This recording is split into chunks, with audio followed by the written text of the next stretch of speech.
Now we have explained about the shelter, ultimate shelter. Now the next question is how to attain that ultimate shelter. Correct? What is the upaya?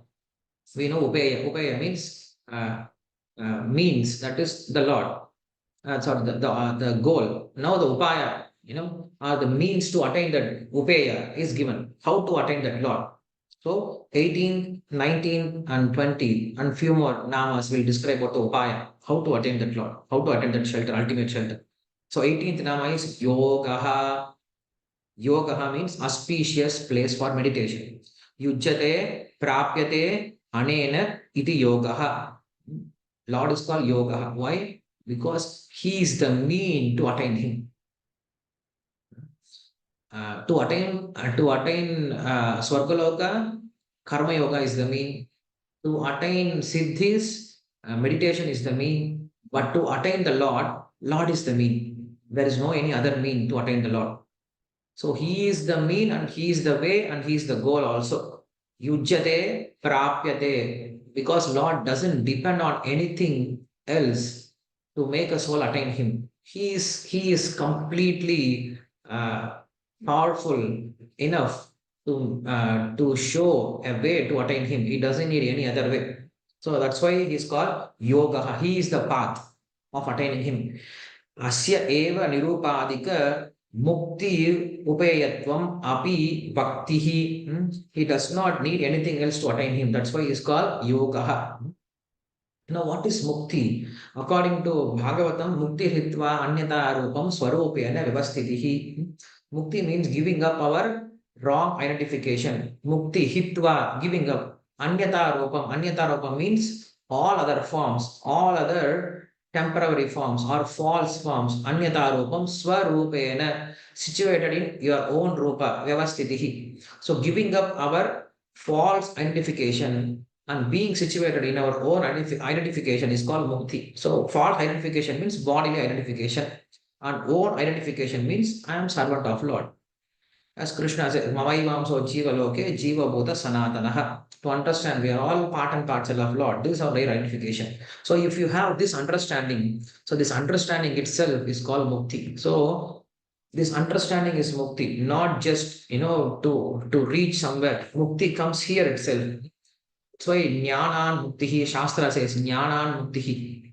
By knowledge we get liberation. And what is that knowledge? To understand I am part and parcel of the Lord.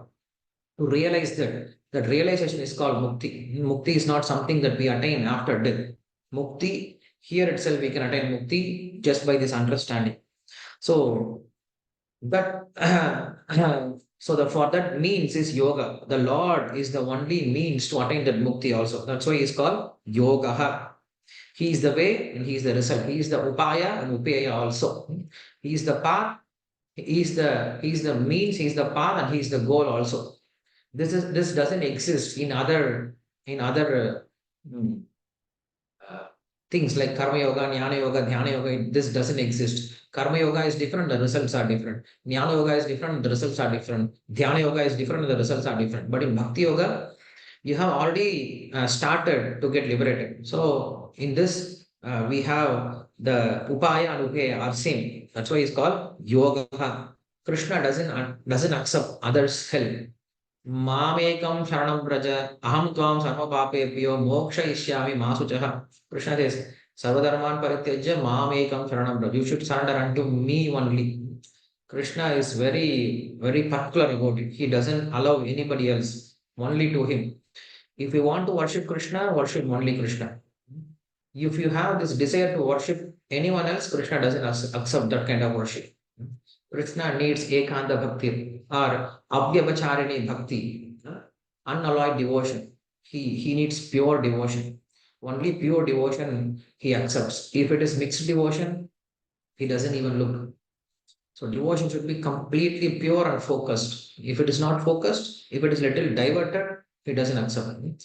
In Gopi Gita, we have this beautiful narration of Gopi staying with Krishna in Rasa Leela, which is the highest form of devotional ecstasy. And gopis are considered as the highest devotee in this world. So they are serving the Lord in their highest mode. And then what happened? There is a small kind of ahankara, saubhagya ahankara, we say. They got small kind of ahankara. What is it ahankara? They thought we are so fortunate to have Krishna's association. Just this much. And Krishna could not tolerate. He immediately disappeared. And then Krishna gave many reasons to pacify them. But the real reason is he disappeared. Just small deviation. So Krishna doesn't accept any deviation. Vyavasatmika buddhir ekeha kurunantana bahushaka akyanantascha buddhayo avyavasayina. He doesn't want avyavasaya. He wants vyavasayatmika buddhir. One pointed attention towards Krishna. So even though we may do our devotion in a very small manner, but do it with full focus and do it with complete heart. That is the sincerity what Krishna is looking for. It is not that how much amount that we are looking, how much amount we are doing. It is how qualitatively we are doing. That is what Krishna is looking at. So even if we are chanting only one round of Hare Krishna mantra, instead of chanting hundreds and hundreds of rounds inattentively, even if we can chant one round with full attention, that will benefit us. So that's why it's called yoga. He doesn't accept anybody else as a mean. He is the only mean to attain him. And there are many explanations anyway. So yoga can also mean he makes the devotee's mind to merge with his mind. That's why it's called yoga. Once if we become Krishna's devotee, then our mind and Krishna's mind starts thinking in the same manner. That's why it's called yoga. And that is the only solution. If you see in Bhagavad Gita, Arjuna is standing in front of the Lord. Just imagine the situation. We say when we do devotion to the Lord, we become free from ignorance, we become free from confusion, we get liberty, we get all kinds of bliss. Everything that we say. But if you see Arjuna, he's just standing in front of the Lord, and Krishna is standing in front of Arjuna, and Arjuna could speak with the Lord, and Lord is actually serving Arjuna. So Arjuna is in such a highest position, but still he was lamenting, still he was crying, still he was in confusion, he was in ignorance. Why? There's only one reason. The reason is Krishna had different thought and Arjuna had different thought. So when there is a difference of opinion, then confusion comes. But when Arjuna started thinking as Krishna's thinking, then the problem got solved. So that is the basic of all our material existence and all our material problem. When we have a different desire other than the Lord, then we become entangled. But when our desires are in line with Lord's mind, in line with Lord's desire, then we are liberated. So that is how we should see. Okay. That yoga means our mind becomes one with Lord's desire. So that's why it's called yoga. Then